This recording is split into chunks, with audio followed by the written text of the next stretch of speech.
आदरणीय मेरे प्रिय दोस्तों और भक्तों, आपको पता है कि भगवान श्री राम की रामनवमी जिस दिन चैत्र शुक्ल नवमी को भगवान श्री राम का जन्मोत्सव मनाया जाता है, बहुत ही नज़दीक है।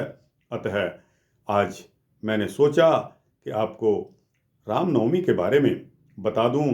तो दोस्तों, आज इस वृतांत में आपको रामनवमी के बारे में कुछ बताना चाहता हूँ। उम्मीद करता हूँ कि यह वृतांत आपको अच्छा लगेगा। और दोस्तों, लेकिन अनुनय विनय यह है कि बने रहिए इस वृतांत के अंत तक, आपको रामनवमी का महात्म पता चल जाएगा। तो दोस्तों, बिना समय गंवाए इस वृतांत को शुरू करते हैं। दोस्तों और भक्तों, चैत्र शुक्ल नवमी को भगवान श्री राम का जन्मोत्सव बड़ी ही धूमधाम से देश के प्रत्येक कोने कोने में मनाया जाता है। इस दिन व्रत रखकर भी श्री रामचंद्र जी का गुणगान, कीर्तन, भजन किया जाता है। मंदिरों में चैत्र की प्रतिपदा से ही राम कथाएं प्रारंभ हो जाती हैं और बराबर रामनवमी के दिन तक होती रहती हैं। जन्म के बधावे बजते हैं और सोहर गीत गाए जाते हैं। चरुआ, सतिया तथा अन्य चित्र बनाए जाते हैं और झांकियां सजाई जाती हैं। अयोध्या में भव्य आयोजन तथा अयोध्या से संबंध मंदिरों में भी, जो कि देश के कोने कोने में हैं, विशेष तरह से आयोजन किए जाते हैं। इसमें धनिया की पंजीरी और पंचामृत का भोग लगाकर प्रसाद बांटा जाता है। दोस्तों, धनिया की पंजीरी और पंचामृत का भोग प्रत्येक को बांटा जाता है। बाल रूप श्री राम को पालने में झुलाया जाता है। श्री राम विष्णु जी के 7वें अवतार माने जाते हैं। अगस्त्य संहिता में उल्लेख है कि चैत्र शुक्ल नवमी को मध्याह्न में पुनर्वसु नक्षत्र में, जब चंद्रिका, चंद्र और बृहस्पति तीनों समन्वित थे, 5 ग्रह अपनी उच्च अवस्था में थे, सूर्य मेष राशि में थे, लग्न कर्कटक थी और श्री राम का जन्म हुआ था। माधव के काल निर्णय में आया है कि नवमी 2 तिथियों में हो, तब यदि वह पहली तिथि के मध्याह्न में हो तो व्रत उसी दिन होना चाहिए, किंतु यदि नवमी दोनों दिनों के मध्याह्न में पड़ती है या जब किसी भी दिन मध्याह्न की नवमी नहीं होती, तो दशमी से युक्त नवमी से व्रत होना चाहिए, न कि अष्टमी से युक्त नवमी में। यदि नवमी पुनर्वसु से संयुक्त हो तो वह तिथि अत्यंत पुनीत मानी जाती है। दोस्तों, यदि नवमी पुनर्वसु से संयुक्त हो जाती है तो इस तिथि को बहुत ही पुनीत माना जाता है। महाकवि तुलसीदास जी ने रामचरितमानस के राम में जन्म काल के बारे में लिखा है। नवमी तिथि मधुमास पुनीता, शुक्ल पक्ष अभिजित हरि प्रीता। नवमी तिथि मधुमास पुनीता, शुक्ल पक्ष अभिजित हरि प्रीता। मध्य दिवस अति शीत न धामा, पावन काल लोक विश्रामा। मध्य दिवस अति शीत न घामा, पावन काल लोक विश्रामा। अगस्त्य संहिता में कहा गया है कि यह सबके लिए है, यह सांसारिक आनंद एवं मुक्ति के लिए है।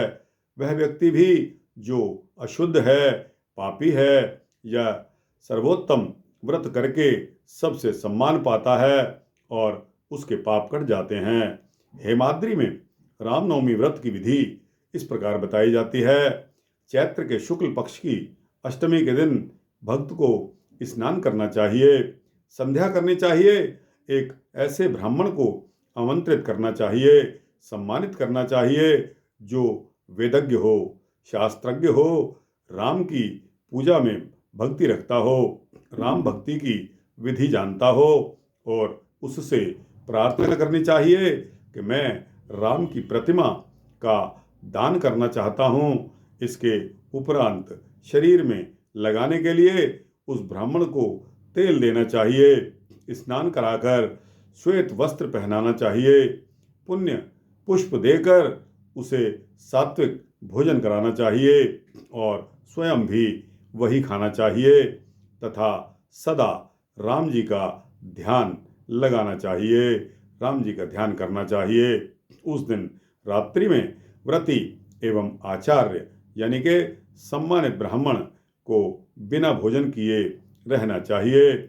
दिन भर राम कथाएं सुननी चाहिए और स्वयं तथा आचार्य को पृथ्वी पर ही सोना सुलाना चाहिए। उस दिन खाट पर नहीं सोना चाहिए। राजा दशरथ सूर्यवंशी थे। वे राजा दिलीप और राजा रघु के वंशज थे।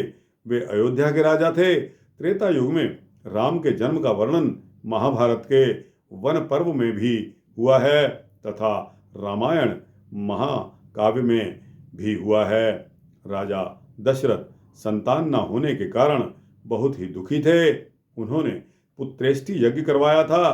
फलस्वरूप उनके तीनों रानियों के 4 पुत्र हुए, राम, लक्ष्मण, भरत और शत्रुघ्न। चारों भाइयों में सबसे बड़े राम थे। इस अवसर पर राम के जन्म के सोहर गाकर बधावे बजते हैं।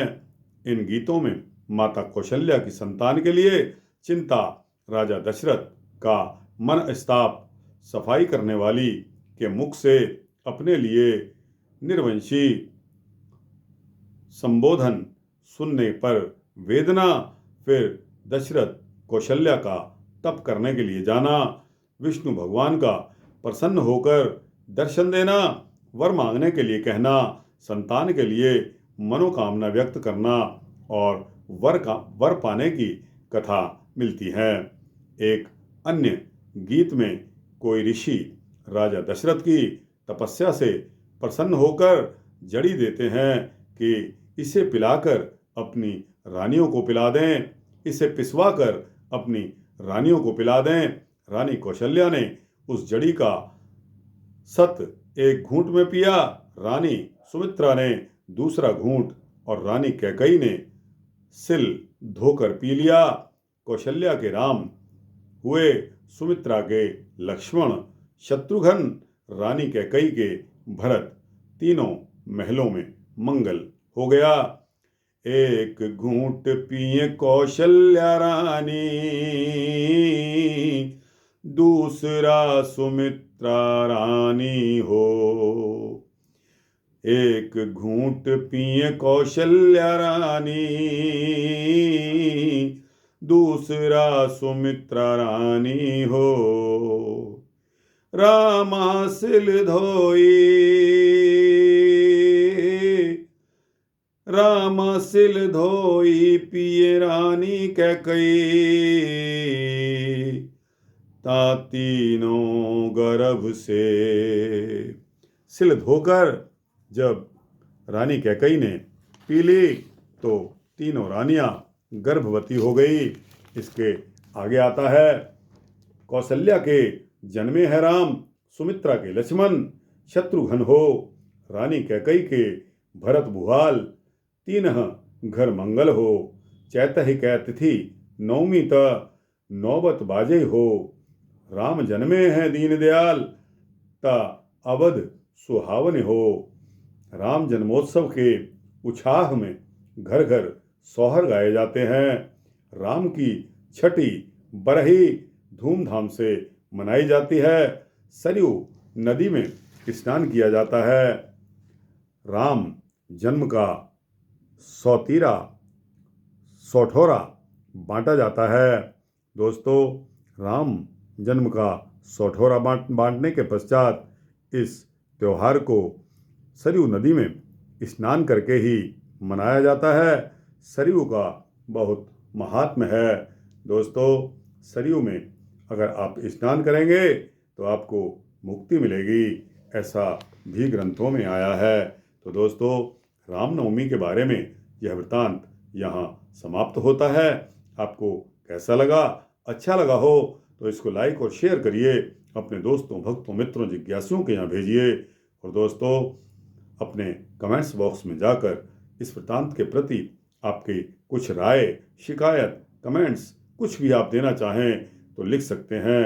और दोस्तों, इस चैनल को सब्सक्राइब कर देंगे तो आपको इसी तरह के सूक्ष्म भक्ति वृत्तांत मिलते रहेंगे। जय श्री राम, जय श्री रामचंद्र, जय श्री अवधेश बाबा, जय श्री सीता रामचंद्र की जय।